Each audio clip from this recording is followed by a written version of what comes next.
memang betul-betul benar, nggak ada lagi ya. Sebenarnya memang pilihan.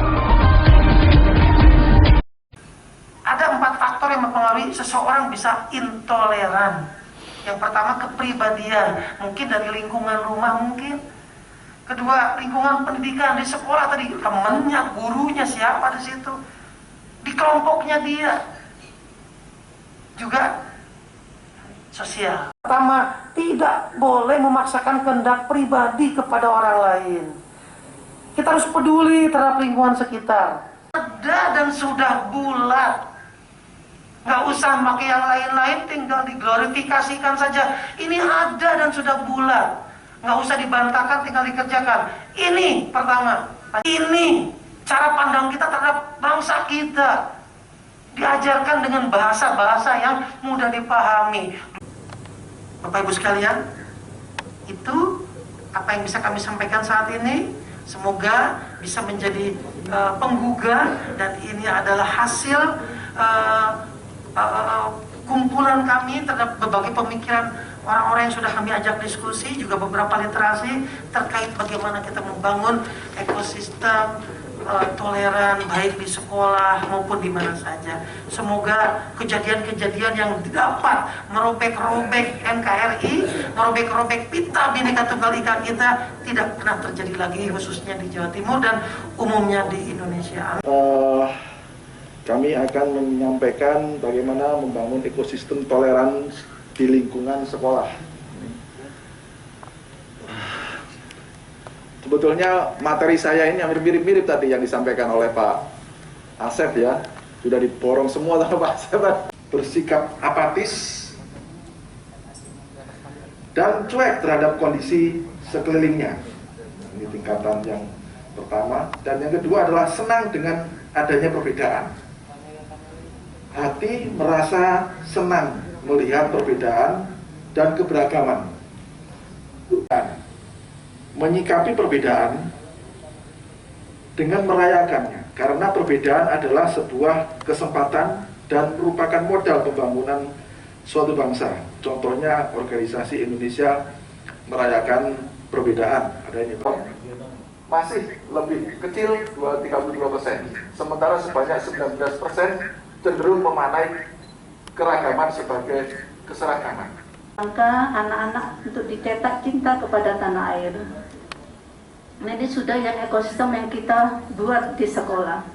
Lalu yang ketiga, Jawa Timur melalui arahan dari Kepala Dinas Pendidikan Provinsi Jawa Timur, yaitu Bapak Wahid yang luar biasa energiknya, bagaimana sekolah SMK dan SLB itu melaksanakan sekolah ramah anak. Karena kalau sekolah ramah anak ini dimasifkan, maka itu merupakan salah satu strategi untuk membangun ekosistem toleran. Kalau sudah ramah anak, menyenangkan, pasti di dalamnya ada keharmonisan. Kalau terjadi keharmonisan, pasti ada saling menghargai. Ini memang yang selalu didengungkan oleh Kepala Dinas kita, itu Bapak Wahid, bagaimana menjaga keharmonisan di dalam lembaga. Kegiatan ini sangat bagus sekali dalam rangka menjaga keutuhan NKRI. Dan kami siap, insya Allah Bapak Kepala Dinas kita itu luar biasa untuk bersinergi dengan siapapun dalam rangka menjaga keutuhan NKRI.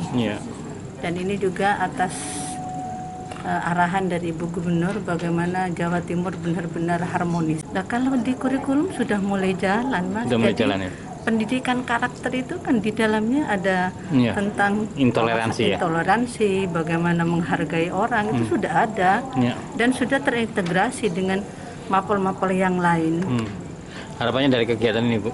Harapan dari kegiatan ini untuk tetap berlangsung, bagaimana nanti ada sebuah penguatan-penguatan dalam rangka melaksanakan bagaimana kondusivitas di lembaga lebih harmonis, lebih bertoleran. Nah, sejauh-jauhnya menurut saya forum-forum semacam ini itu orkestrasi pada tingkat visi dan ideologi. Begitu pada tingkat aksi, pada tingkat program, serahkan kepada masing-masing lembaga yang punya kewenangan. Forum guru akan beroperasi menurut program mereka, Dirbinmas akan bekerja menurut program mereka, lalu kemudian Dignas juga akan bekerja menurut program mereka, kemudian Bakesbang juga begitu. Hanya kita barangkali yang kita butuhkan adalah saling berkomunikasi untuk mengkonkretkan pendekatan yang bersifat multi stakeholder. Ini kegiatan yang luar biasa.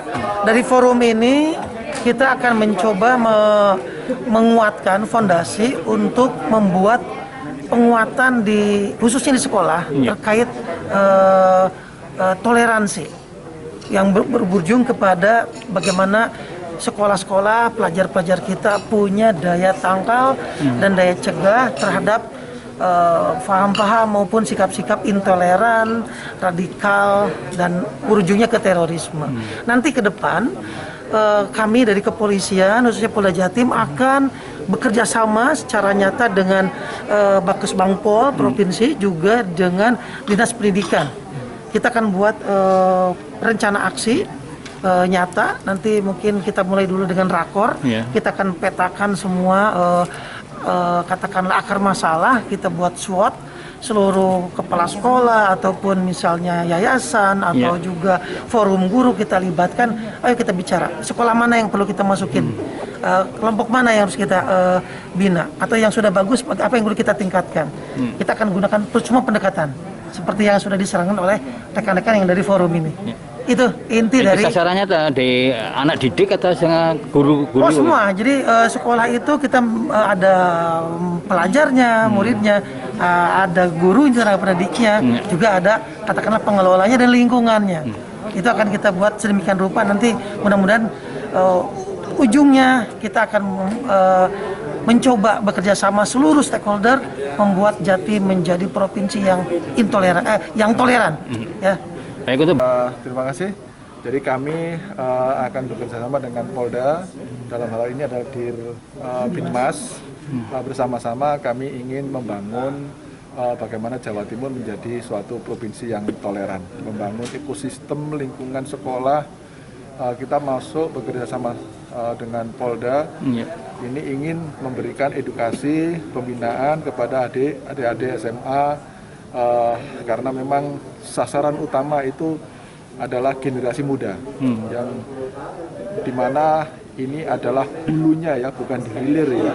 Jadi hulunya adalah di lembaga pendidikan, mulai dari guru, termasuk siswa, kita berikan pembinaan terkait bagaimana melawan radikalisme, bagaimana menghilangkan sifat-sifat